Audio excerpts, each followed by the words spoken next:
directement Mike Abimi. Mais quand on a été en prison, j'étais avec Mike. Mais bazo benga mutuana parce que avocat ya Mike azali azakuna déjà. Mais mutuana zo le bakeno nazo ya na ke bima ki na tongo na tia ki bureau na tongo. Ngana lobi to okene na elongo. Biso to okene na elongo parce que biso to ya apona ko sakana te. Mais mutuana je crois so ya moninga aroye bakeno de ba comprendre. Non, c'est pas. Godin Poy, c'est rien parce que lui, il n'est pas au niveau de la Cour constitutionnelle. Il y a ça qu'on a assemblée provinciale. Alia Bachi, Daniel Zoya Kuna Babeda, Shuna Banani, déjà, tu es bien Bakop Nabango. Dans Bafanda Kuna Bakochine, déjà, qu'on y a Bakop Nabango, tu es bien. Au pasteur a commis Massa Basta. Donc, dernier Tofandi Awa, Mike, il est bloqué juste pour un individu. Un individu depuis Nakati, na niveau, il y a Cour constitutionnelle, na niveau à parquet. Bon, comme ce sont des personnalités juridiques, c'est peut-être mieux de les protéger pour que les amis au moins ils me place à Zali et puis le peuple congolais va comprendre que non. Ceux qui tirent au Mike Azo Bimaté, c'est parce que Moutoumoro Mouta bloqué ma solo. Bakangaki injustement. Parce que les arrestations moko injustement. Parce que selon la loi ya mboka, bakoyi kokanga mutu te pour na opinion na ye. Vous comprenez? C'est-à-dire on ne peut pas arrêter quelqu'un pour son opinion. Bakanga mutu pour son opinion na été en plus liberté d'expression. Donc les aïe infraction oyo, les araki penza na lolenge oyo sengalité. Pour bandeko ba sengeli bakanga bango. Vous connaissez l'histoire de 15 millions. Vous connaissez les messieurs que je ne peux pas citer les noms. Affaire aux il y a 200 millions. Vous connaissez l'histoire. Mais je ne peux pas citer les noms parce que vous vous connaissez. Mais Batouana Bazali Banda, Bazotambola. C'est sûr qu'on est honorable à Zobimalelo. En tant qu'opinion congolaise, à l'Obelarba Namboka.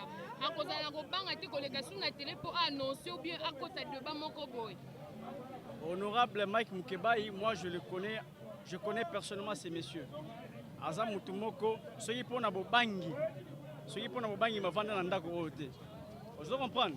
Ceux qui pona bobangi ma vanda nandako ba ovandi saete. Honorable Mike Mukebai ako continuer pe ko lobela ramboka. Pe akolobaka vérité timokola kokufaka. Ba intimidation wana sont les abiloko ba ngba sala mikolo na pasteur avec Mukuna. Ce sont des histoires là. Mutalo baté, ceux que mutalobi kanga munoko toko chao tout ça, on connaît ces histoires. OK, c'est bon. Par rapport à moi biso to tanga ba miyibi pour pas citer le nom ya ba miyibi wana ba miyibi to ba uti ko ba mbongo ba 10 millions tani ba kombo wana ba sali banda. Kotala ya sala kata kasho azo souffrir par rapport à biso ba peuple to za ba mi benga mise à part. Ba peuple moko to za abandonné. Azo punda pona biso oza sur que so bimi libanda a ozala vraiment na droiture punda biso ba peuple ba mise à part. Biso ba mouvement citoyen société civile, toujours simanaye, tu accompagner Mike Mukebai na lutte oazo sala pour la transparence pour na mboka oyo. Ce qui moyibi ayibi c'est kobe la epo mbalasima ayibate. Donc otika te bozu ya Congo ekufa na ba poche ya ba individu. Hein?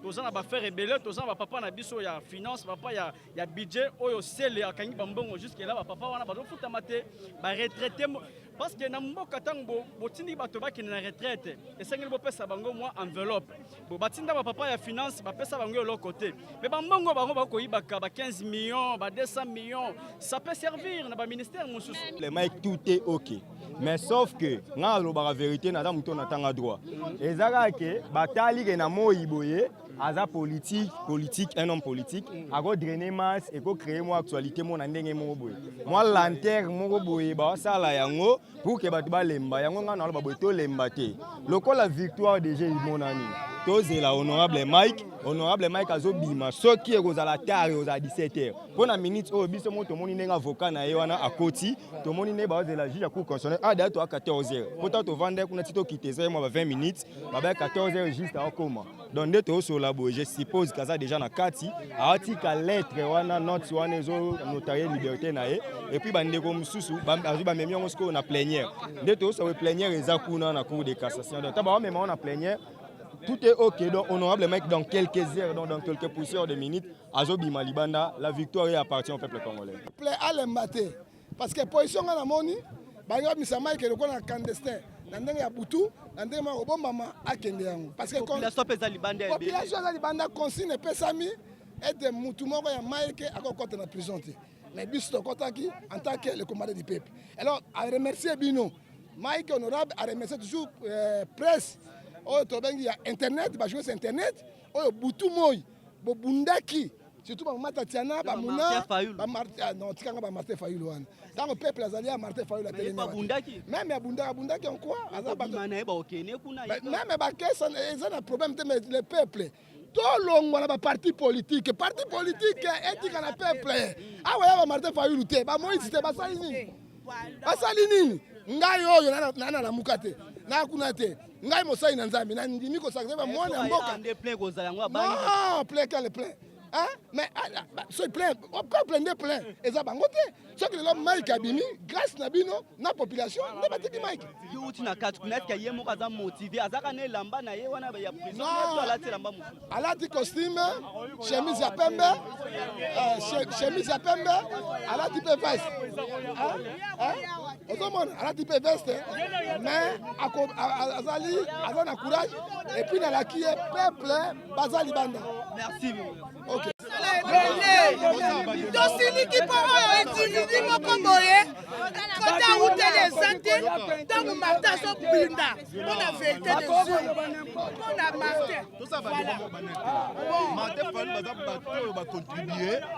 na martin mais triste à la fois parce que ce pays on ne peut pas continuer dans ce sens-là. Na lingala na rigolo boye Mike Mukebai a kota qui présente de manière injuste. Bato bazoyi bambongo à l'État congolais, 15 millions, 30 millions, 200 millions, bazali banda. Mike Mukebai a kota qui prison. Lelo toyeko zoye, toyeko kotiketi na ndaku, akuta na pena Martin Fayulu sikoyo, na président Adolphe Muzitu, baroyambana, toyetiketi na ndaku naye, mais sans oublier que le combat va continuer. Voilà, le combat de Mike Mukebai. Boye baraboye. Mike Mukebai azokoma le roi Nelson Mandela.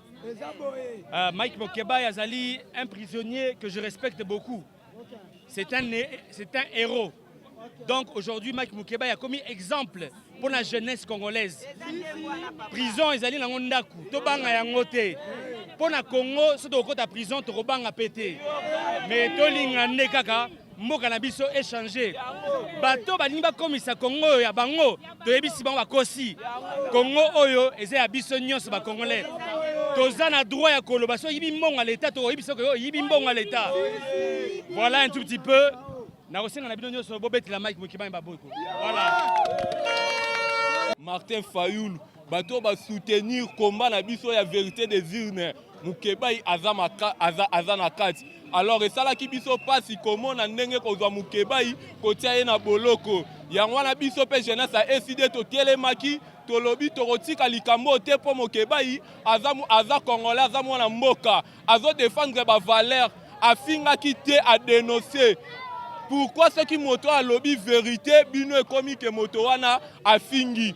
Lelo Mukebai aza libanda et Mukebai azo continuer toujours combat na ye et Mukebai aza toujours na sima ya président élu Martin Fayulu yango na biso jeunesse a décidé lelo toye belé pona koyamba honorable na biso Mike Mukebai eli ya lukunga to sepeli vraiment ndenge toza wa soki abimi toketi liboso siège na biso parti ya décidé soki tolongo wana toke tobeti mwa tour na ndaku ne après faut akende komona le président élu pe combat vérité des urnes Mukebai ya ko défendre ngo tina suka bino batu ba 15 millions boye ba ke Mukebai abimi tokoti kaka makambo te okini bope to bosala ki buzoba Mukebai abimi déjà aye déjà sur le terrain toza na esengo vraiment makasi mawa journaliste azo kamba mana maboko ya batu oyo baza na main noire mais Mukebai azalaki déjà kobima za ya kobima po tout est possible bazo c'est la biso peuple oyo tolinga vérité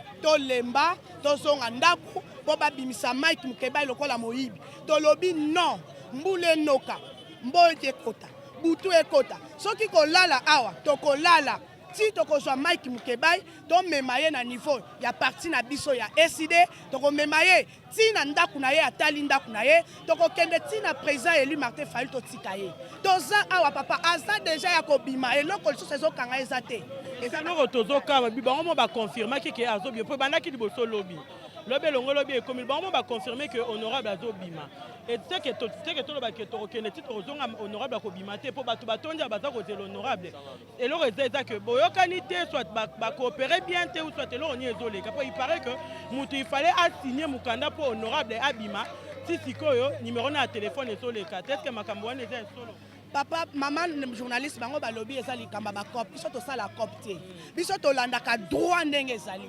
basenga ki biso $1800 to futi $1800 oh Martin Fayulu m'a dit futi balobi ba document nyonso eya ba pesi preuve nyonso ezali signature nyonso ezali mutu oya ko signer azali soki bango ba meki ko sala ba erreur à cette fois-ci biso moko peuple to ko récupérer droit. Donc ça la sikoyo droit ya biso mais biso to bundaka te tozo luka droit bako bimisa ye même si buto eza mulai même si moyo eza ndeni et finira toujours ya ko triompher to ko bimisa ye to ko zonga na ye. Merci beaucoup.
C'est la victoire du peuple congolais. Le peuple vient de gagner une fois de plus. C'est la victoire du peuple congolais.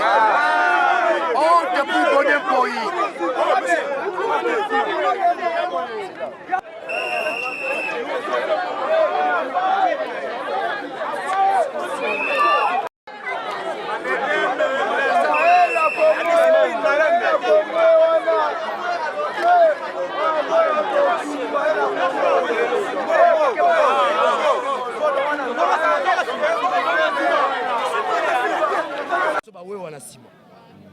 Là, c'est une force à ne pas négliger. Baza batu on a bundana bango. Bawewa. Bawewa, bazo boko la bana, bazo futa bandaku, pona nini bino, bo pesi batu misala te. Soki biso tozi pouvoir. Qui wewe ici la tunanga question journaliste so boza malé ici la ndé. Voilà, je vous donne des questions.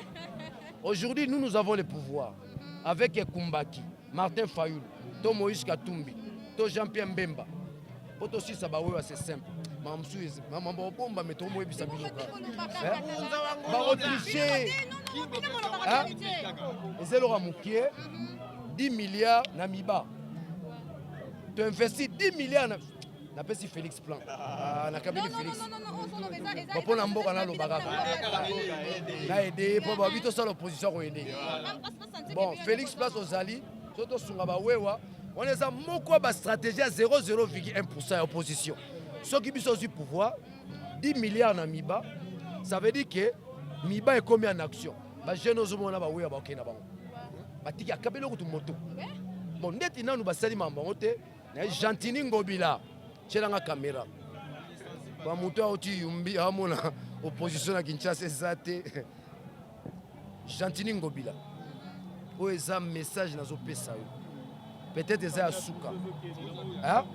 Yo moko na malembe. Longola likambo $500 na yo. Pona ba wewe. Tala batu ba diriger mboka sans vision. Dans un pays où il y a plus la famille de base. Dans un pays où il n'y a pas l'emploi. Même il perd aux autres bazo benda ba fonctionnaire. Non c'est kabato ya. Na 2021 nous avons 3 voix. 3 voix. Et mon ancien président a eu 24 voix. Chaque commune va passer voix moko. Aux Hollandais, batu bazo saka na peuple. Autre dissous de token de bomona. Na bambou la mino na mo amba. Ah mon ama Daniel Safou 350 000 de Ozolan. Chantini, ça c'est un message. Ngobila. Babino photo benga mino bakomba ba parents na bino pobo yo kama mto loba. Ngobila. Basolo bi Chantini ozoyo kate. Ngobila. Obandi na berer. Onome ba bourgmestre. Kaka yo Ngobila. Obandi ko suspendre bango. Kaka yo Ngobila. Oye. Ngobila. Tika makamba ba wewa. Pour mona ngali boso makolongulu ba wewa na sima.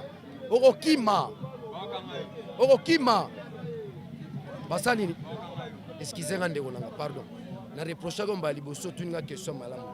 Ngaza député national za ba immunité. Olati baline to ndiye mutamayele. Mo za mayele tende ko na limbisanga. Ki journaliste za musala mayele. Na Congo ekomi musala mutu nyonso. Hein? Ekomi musala mutu nyonso mame. Journaliste hein? Émile Zola Lobby, c'est l'historien du temps présent. C'est la conscience critique de la société. C'est les savants actuels. Au monde de journalisme, aux côté à cash. Où est-ce que tu as une dernière question? Nous sommes ici aux amayelete. Bakanga député dans la immunité. Aux Hollanda, il y a un moniteur dénoncé maman Mukeba basala qui cop. Balongolé ba immunité. Là où il devait être soutenu, défendu par Godin Poy. Mais la mafia politique a fait que l'Assemblée délibérante est lâchée. Assemblée délibérante est péchée par rapport au règlement d'ordre intérieur. Monique Congo pesa ba député mayele. Ba député ne sont pas bazobaté comme sous ancien député. Été député honoraire. Ba lo ba ancien député.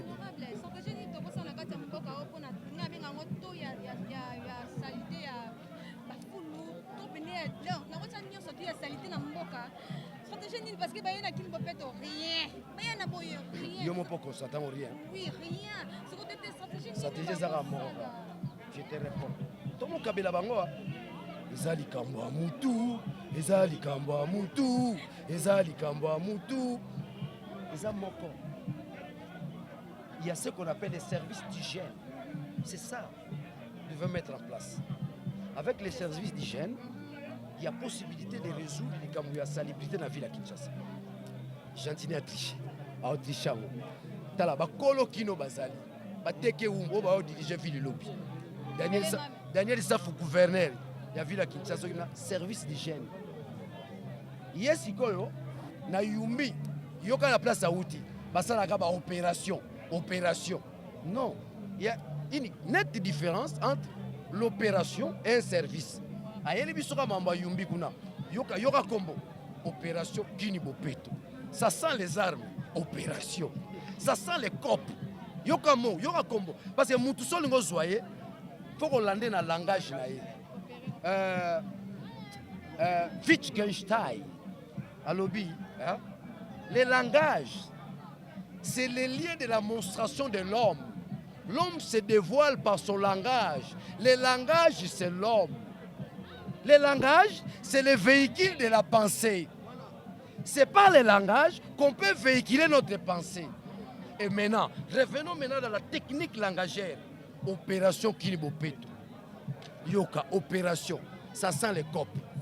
Batabakop. Batabakop, bazimboka. Yomoni ba saute moutonte. Cop. Peso simba. Yoka, c'est là. Lekinanga. Nous bon salam salom mabe. Ngala mo peso matière. Yoka mama baso de mouton. Bakop soni. Omoni ngai nazoka passe ko lobelango. Yesala nga soni. Oyi poani. Je suis le disciple de Tshisekedi wa Mulumba. Wakabeya Kamwanga. C'est mon maître. Maître la kisanga copte. Maître la kisanga yibate. Siko la teli peut-être non? Batunangai. Bakoti bakop. Bino boza ba journaliste. Bon rekoluka conseiller. Il y a présidence en matière d'infrastructure. Vous tournez ma question. Il y a conseiller président en matière d'infrastructure. On lobby nini de kambo ya baso de moto. Bato ache balar na ba poche. Bayanke bazimboka. Bayanke bazo diriger mboka na ba cop. Yo ka ba titre na bango. Hein? Moi j'ai fini en France. Balobara ba université na bango te. Moi j'ai fini en Belgique. Moi j'ai fini au Canada. Monsieur, université noni. Au Monéga fait Sevani, moi dans Poutouville. bango benga bango so ba combattant so ha nayebi si yo bango wana bato babunda bituma na mboka oyo bango te diaspora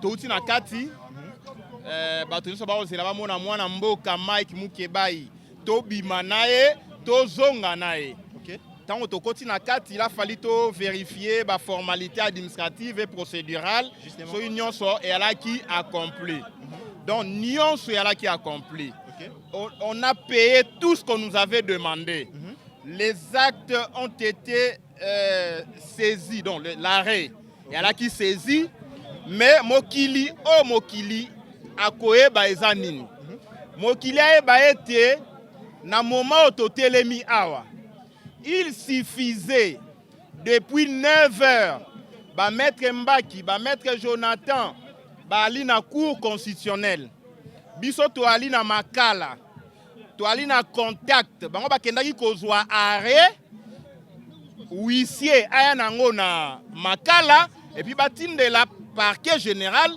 na premier président à cour d'appel. Alors, Mosale Salemi na cour constitutionnelle ndenge longo banaki. Maintenant, ezali kaka volonté individuelle. Nde est bloqué moukié. Donc, si 17h, toali awa. Qui a bloqué que document wana ezala signé te. Bola nangai très bien. Oui, que maître Nico, y a banganga na été. Justement. Donc, il suffisait que les juges, Bokona, Oazalaki rapporteur, na kati ya chambre, Oyo ba rendre arrêt, Oyo cassé, Babo soto nyonso ya bureau et assemblée provinciale. Na niveau à cour constitutionnelle. Yé a kosa l'intérim, ya juge Corneille Wasenda. Sikoyo, juge Bokona, ya kosa l'intérim, ya juge Corneille Wasenda. Il suffisait qu'il a signé Banda Lobby. Pour les lots, Mike a bimana 9h. Mais Banda 9h, ti Sikoyo, à la ki na bureau na e, maintenant no a signé Mokanda wana te. Nde bavoka, o bali sur place, ba kozela ye a signé. Aebisi bango bozela na koti na ino plénière. Soki na silisi plénière, nde na ko-signé. Donc il y a une signature. Nde bavoka ba kozela plénière comme ki na suka. Soki a signé et l'autre européen te Maïka Bimalelo et alité. Maître, est-ce qu'on peut rapidement déduire cet aspect des choses pour dire qu'il y a une main noire derrière tout ceci qui vient de passer? Est-ce que c'est vrai? Bon, oui, que pour Nangaï, il ne faut pas perdre l'espoir. Le grand travail a été fait. Les juges ont siégé. Arrêt, dactylographie, on va saisir Yango. Signature, c'est une formalité. Ça ne peut rien changer. Ça ne remettra pas en cause ni la forme, ni le fond et arrêt. Ni les décisions. Ni la décision. Yangwana, comme tu as soumis, na ba caprice, il y a juge Bokona, donc on s'est la terre. Habitons c'est la plénière ici là, donc on s'est la plénière ici là. Nde maître Mbaki, maître Jonathan, ba ali wana ba causer là. Mais ce qui honorable Mike Abimina Boloko lelo te, mokile ba été et ali po na signature ya juge Boko na wipa. Le col est ici biso to patienter. To ko patienter puisque si 17h to ali awa. Na parquet pe kuna bakangi te ba okanga 17h. Parce que tu appelles en contact na parquet. Soki bazwi yango ata sikoyo bakie nango na parquet baye nango awa. Na makala moto akabimaka ta 18h. Donc bato bayaki depuis 11h bo lembate. Moto moko te a empêché moi na mboka Mike abima na boloko ya boyete a tokoze la signature wana et puis ali moto ko ça l'intérim. Maître, il y a une question encore une fois s'il vous plaît. Honorable Mike Mukebai Senga qui abima lundi. Kasi loko nini esalite abima mardi ya lelo alors que mardi yango baimboka basusu depuis tokombaki na ngonga ya 8h tina moi siko akobima te eloko nini ezalaki changement ya mikolo mais yango tokoloba te mosala déjà esilaki uta lobi arrêt oyebi ntango bakosala ntango basali arrêt hein?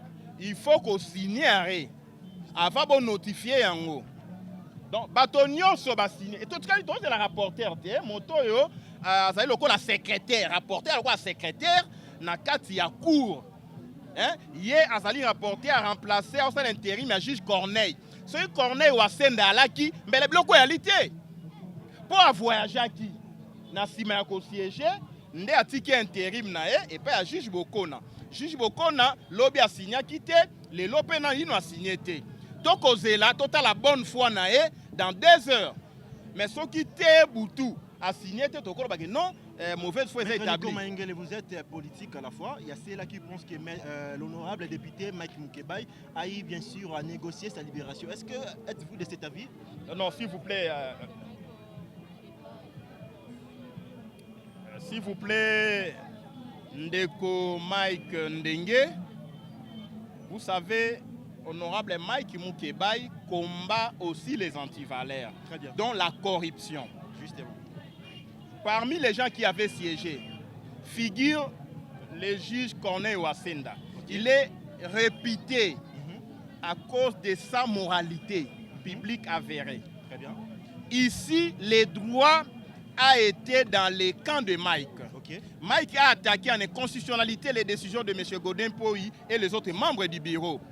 Cette décision a permis les poursuites, puisque le procureur s'est fondé sur l'autorisation des poursuites qui a été accordée au niveau du bureau de l'Assemblée provinciale. Okay. Et que cette autorisation de poursuite a été déclarée inconstitutionnelle en vertu de l'article 64-61 de la Constitution. Justement. Puisque lorsque vous interrogez la Constitution, en son article 61, il a été clairement indiqué, même en cas de siège, même en cas d'urgence, nul ne peut déroger à un certain nombre de droits, notamment les droits au recours et les droits à la défense. Justement. Puisque ces 2 droits ont été violés au niveau du bureau, ça donnait lieu à l'inconstitutionnalité de la décision. Donc je ne vois pas comment peut-on corrompre là où la loi est claire. Okay. Donc si on dit que Mike a corrompu, qu'on nous brandisse qu'on nous brandisse la réponse de M. Godin Poyi au recours qui lui a été adressé. Puisque faute d'avoir répondu au recours de Mike, c'est ce qui a donné lieu à l'inconstitutionnalité et à la violation de l'article 61. S'il y avait réponse de Godin Poyi, on allait constater que, le droit de recours a été respecté, le principe du contradictoire a été respecté et le droit de la défense a été garanti au niveau du bureau. Donc il n'y a rien de politisation ici. Mike a été très bien représenté par ses avocats conseils qui ont présenté clairement les faits et les juges, tu sais, devant les évidences, les juges normaux n'ont qu'une seule attitude, c'est d'appliquer la loi. Et on a appliqué la loi, la Constitution en son article 61. Et au-delà de la Constitution, il y a une jurisprudence qui plaide en faveur de Mike. Lorsque vous adressez un recours au bureau, si le bureau ne répond pas, ça viole l'article 61 de la Constitution. Et c'est une inconstitutionnalité avérée. Aujourd'hui, l'appareil judiciaire de notre pays est renouvelé. On peut se dire que l'état de droit a vraiment fait aussi son travail. Non, l'état de droit, ce n'est pas le renouvellement de l'appareil judiciaire. L'état de droit, c'est le comportement. Puisque l'indépendance judiciaire, au comportement à Batou. Ce ne sont pas les premiers juges qui ont été nommés. Donc, les juges, une fois nommés, ils ne peuvent être soumis qu'à l'autorité de la loi dans l'exercice de leurs fonctions. Donc, ce n'est pas le fait de renouveler les juges qui est au conclure que c'est l'état de droit, non. Mais c'est le comportement. C'est le comportement des juges dans leur mission de dire les droits s'ils ne reçoivent pas des injonctions, s'ils ne rendent pas des arrêts politiques. Là, on dira que l'état de droit n'y est pas. Donc il faut voir les juges dans l'œuvre. Mais ici, je vous dis que les juges ont bien dit les droits dans l'affaire Mike au niveau de la Cour constitutionnelle.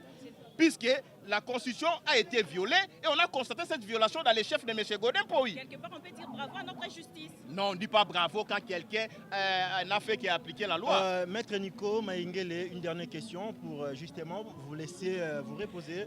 Aujourd'hui, parmi les premières réactions du député Mike Mukebai, il a eu comme ça évoqué Godin Poyi, si vraiment réellement il a une manière élégante, une certaine élégance politique et morale, doit démissionner à la tête bien sûr de l'Assemblée provinciale de Kinshasa parce qu'il a violé le règlement intérieur de l'Assemblée provinciale en levant bien sûr ses immunités parlementaires. Êtes-vous de cet avis?